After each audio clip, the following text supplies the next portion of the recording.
नमस्कार साथियों। आज का हमारा टॉपिक है केन्स का रोजगार का सिद्धांत, आय और रोजगार का सिद्धांत। क्लासिकल अर्थशास्त्रियों का ये विचार था कि अर्थव्यवस्था में हमेशा पूर्ण रोजगार की स्थिति होती है। यह निष्कर्ष से के बाजार नियम में उनके विश्वास पर आधारित था। उनका सोचना था जब अर्थव्यवस्था में बेरोजगारी होती है तो कुछ आर्थिक शक्तियाँ स्वतः ही इस प्रकार कार्य करती है कि पूर्ण रोजगार की स्थिति पुनः प्राप्त हो जाती है। 1930 की महामंदी के समय भयंकर बेरोजगारी की समस्या उत्पन्न हो गई, जिससे क्लासिकल सिद्धांत में लोगों का विश्वास आने लगा। Journal theory of employment, interest and money में रोजगार के वैकल्पिक सिद्धांत का प्रतिपादन किया।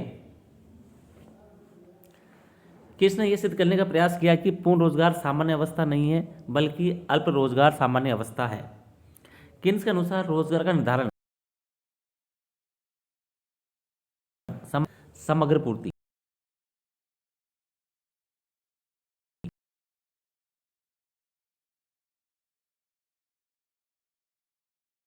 अवश्य प्राप्त होनी चाहिए। समग्र पूर्ति अनुसूची मुद्रा की उस मात्रा को दर्शाती है जो उद्यमी को विभिन्न श्रमिकों को रोजगार देने से उत्पन्न उत्पादन की बिक्री से अवश्य प्राप्त होनी चाहिए। अन्य शब्दों में समग्र पूर्ति अनुसूची श्रमिकों को रोजगार देने पर प्राप्त होने वाली उत्पादन की लागत को दर्शाती है। जब रोजगार की मात्रा बढ़ती है तो उत्पादन की कुल लागत है। अतः समग्र पूर्ति अनुसूची धनात्मक ढाल की होती है। उद्यमी को उत्पादन की लागत अवश्य प्राप्त होनी चाहिए, अन्यथा वह उत्पादन बंद कर देगा। यहाँ पे हमने दिखाया है, क्षैतिज अक्ष पे लिया है पूर्ण रोजगार और लंबवत अक्ष पे है समग्र पूर्ति कीमत। ये हमारे पास में है समग्र पूर्ति वक्र। नीचे दे रखा है हमारे पास में एनएफ पूर्ण रोजगार। समग्र पूर्ति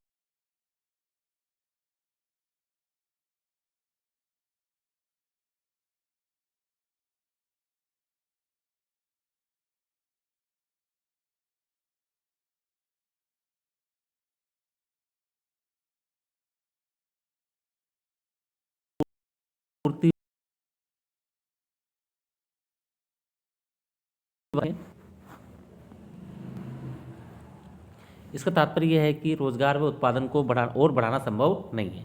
चित्र में ओ एन एफ पूर्ण रोजगार की स्थिति है। समग्र पूर्ति का निर्धारण भौतिक एवं तकनीकी स्थितियों, श्रम की पूर्ति, पूंजी तथा कच्चे माल से होता है। अल्पकाल में श्रम के अलावा अन्य साधन दिए हुए तथा स्थिर होते हैं, अतः समग्र पूर्ति अनुसूची भी दी हुई तथा स्थिर होती है। समग्र मांग, समग्र मांग अनुसूची मुद्रा की उस मात्रा को दर्शाती है जिसे उद्यमी विभिन्न श्रमिकों को रोजगार देने से उत्पन्न माल की बिक्री से प्राप्त करने की आशा रखता है। एक बार दोबारा देखेंगे।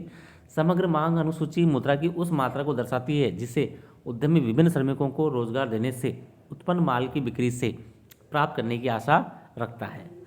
दूसरे शब्दों में समग्र मांग अनुसूची विभिन्न श्रमिकों को रोजगार देने से उत्पन्न माल की बिक्री से प्राप्त कुल आगम को दर्शाती है। जो जो रोजगार प्राप्त श्रमिकों की संख्या बढ़ती जाती है त्यों तो आगम भी बढ़ता जाता है। अतः समग्र मांग अनुसूची धनात्मक ढाल की होती है। यहाँ क्षैतिज अक्ष पर रोजगार लिया है और उदग्र अक्ष पर समग्र मांग कीमत ली गई है। यह हमारे पास में समग्र मांग वक्र है। यह वक्र मूल बिंदु से प्रारंभ होता है तथा धनात्मक ढाल का है। प्रारंभ में ये तेजी से बढ़ता है, बाद में ये धीरे धीरे बढ़ता है। समग्र मांग के चार घटक हैं: उपभोग मांग सी, विनियोग मांग आई, सरकारी व्यय जी तथा विशुद्ध निर्यात एक्स माइनस एम। इनमें से किसी भी घटक में परिवर्तन होने से समग्र मांग परिवर्तित होती है। रोजगार का निर्धारण, रोजगार की मात्रा को क्षैतिज अक्ष पर तथा समग्र मांग कीमत तथा समग्र पूर्ति कीमत को उदग्र अक्ष पर दर्शाया गया है।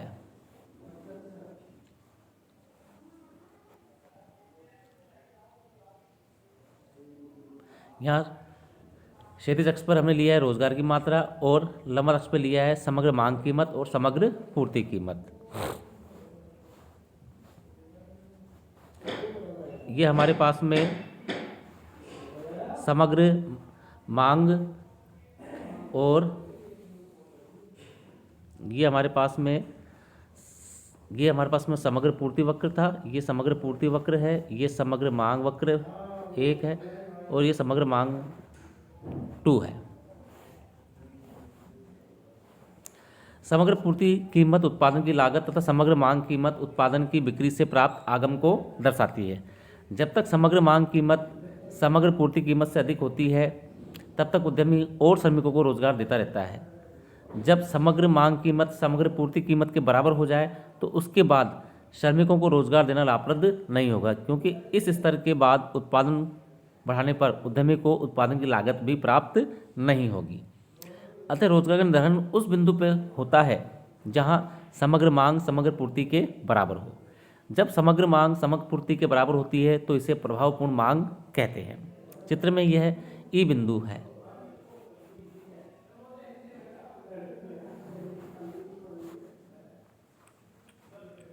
ई बिंदु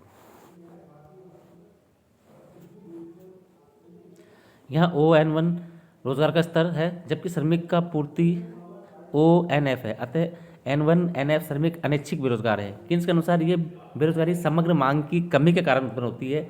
यदि AD में वृद्धि हो तो बेरोजगारी दूर की जा सकती है।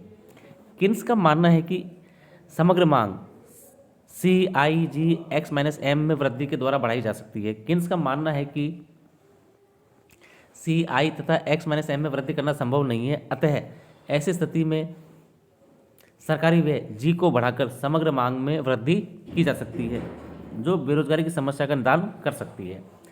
किन्स का मानना है कि समग्र मांग CIG(X-M) में वृद्धि के द्वारा बढ़ाई जा सकती है। किन्स का मानना है कि CI तथा X-M में वृद्धि करना संभव नहीं है। अतः ऐसी स्थिति में सरकारी व्यय G को बढ़ाकर समग्र मांग में वृद्धि की जा सकती है, जो बेरोजगारी की समस्या का निदान कर सकती है। धन्यवाद।